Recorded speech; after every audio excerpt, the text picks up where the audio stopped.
people who is more competent, whose mind is sounder. Biden beats you in that. Well, I tell you what, let's take a test. Let's take a test right now. Let's go down. Joe and I will take a test. Let him take the same test that I took. Incidentally, I took the test, too, when I heard that you passed it. Yeah, how did you do it? Well, it's not the hardest test. No, but the last... There's a picture, and it says, what's that? And it's an elephant. No. You see, that's all misrepresentation. Well, that's what it was on the web. It's all misrepresentation. Because, yes, the first few questions are easy, but I'll bet you couldn't even answer the last 5 questions. I'll bet you couldn't. They get very hard, the last 5 questions. Well, one of them was count back from 100 by 7. And let me tell you, 93. You couldn't answer. All right, what's the question? Many of the questions. I'd get you the test. I'd like to give it. But I guarantee you that Joe Biden could not answer those questions. Okay? And I answered all 35 questions correctly. You talk about how... That clip from Donald Trump's interview with Chris Wallace happened 4 years ago today. And that's why it's resurfacing and recirculating online, because while Donald Trump wants us to think that we were better off 4 years ago, we can judge just from that clip that we surely weren't.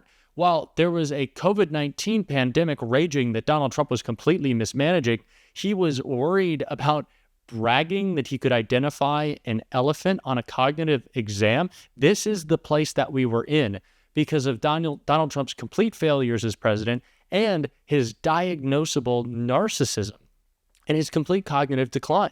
And now that Kamala Harris is our official nominee, the media will maybe stop talking about President Biden's age, their complete fascination since he was president, always talking about his age, and maybe now shift that to talking about Donald Trump's age, the more important question, because President Biden, while he was old, it gave him experience. And Donald Trump is now seeing major signs of cognitive decline that is actually incredibly scary from a medical perspective. And maybe now the media will talk about that because it's not just a funny thing that he's bragging about an elephant. We can clearly see that he has not only a declining brain, but a dementing brain. And the Lincoln Project did a perfect job capturing how this is going to be flipped around on Donald Trump and should be flipped around on Donald Trump, talking about his cognitive decline in this ad. Let's check it out. Mr. President, you need to sign it.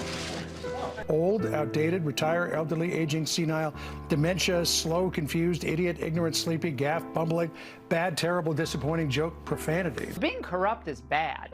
Being corrupt and senile is even worse.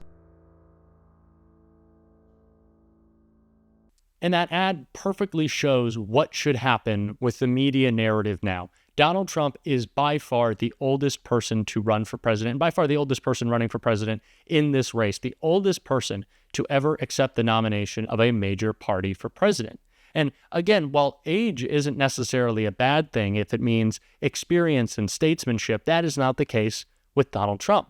The case with Donald Trump is that his brain is dementing and declining in a very clear way, and he was a dangerous person before, and he is an even more dangerous person now, because he is more vengeful and angry and unhinged. And I think that's what the media needs to be talking about. The mainstream media is not, though. We will on this show, even though they don't. But like I said, I think it is important that we remind ourselves where we were 4 years ago, because Donald Trump wants to pretend that everything's perfect and everything's fine. And if we only elected him, we'd go back to a booming economy, which, P.S., we already have because of President Biden and Kamala Harris. But let's take a look at what things were like literally 4 years ago today in this interview. Let's check it out. Excuse the numbers. I'm going to do you a favor, because I'm sure a lot of people listening right now are going to say, Trump, he tries to play it down. He tries to make it not seem as serious as it is. No, this is very serious. 75,000 cases a day. Show me the death chart. Well, I don't have the death chart here, but the death chart is much more important. The death chart is 1,000 cases a day. Excuse me. It's all too much. It shouldn't be one case. It came from China. They should have never let it escape. They should have never let it out. But it is what it is. Take a look at Europe. Take a look at the numbers in Europe. And by the way, they're having surges. Are 6,000 in the whole European Union. They don't test. They don't test like we test. Is it possible that they don't have the virus as badly as we do? No, it's possible that they don't test. That's what's possible. We find cases, and many of those cases heal automatically. We're finding, in a way, we're creating trouble. Certainly we're creating trouble for the fake news to come along and say, oh, we have more cases. Look, We did something that nobody's ever done. Not only the ventilators, where we're supplying them all over the world. We did a testing program, the likes of which nobody's ever done before. The head of the CDC, Dr. Redfield. Thousands of cases and thousands of deaths. And Donald Trump says it is what it is? Really? Seriously?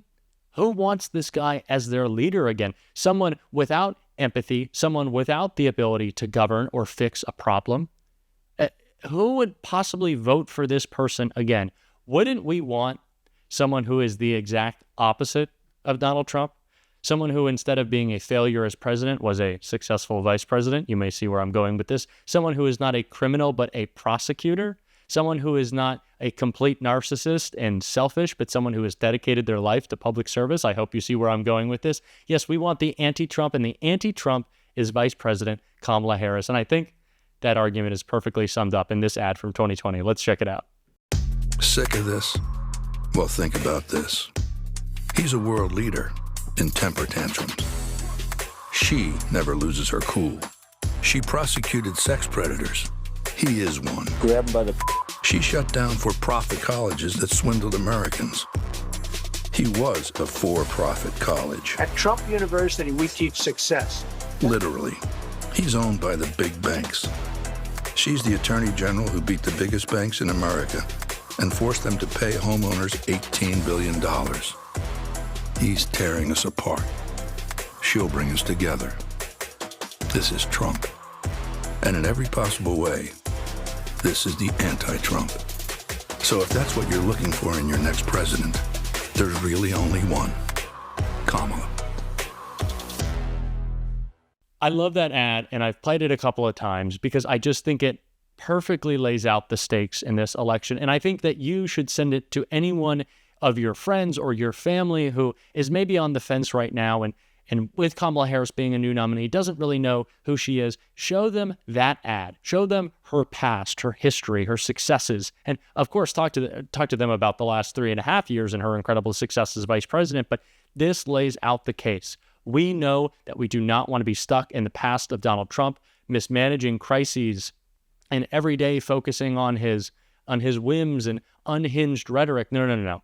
We want to be focused on the future with Kamala Harris, protecting and guaranteeing fundamental freedoms, investing in infrastructure, battling climate change, lowering prescription drug prices. These are all things possible through a vote for Kamala Harris in November to defeat Donald Trump, to defend democracy, and to move this country forward. And that's what I'm going to be doing, and I hope that's what you're going to be doing. And if you are, and if you want to become a part of a movement of people doing that, as I always say, make sure to hit the subscribe button. Join what we're building here. It's a new channel, but we are growing so quickly because of people like you joining this movement, and it really does mean the world to me. So if you are a new subscriber, let me know in the comments.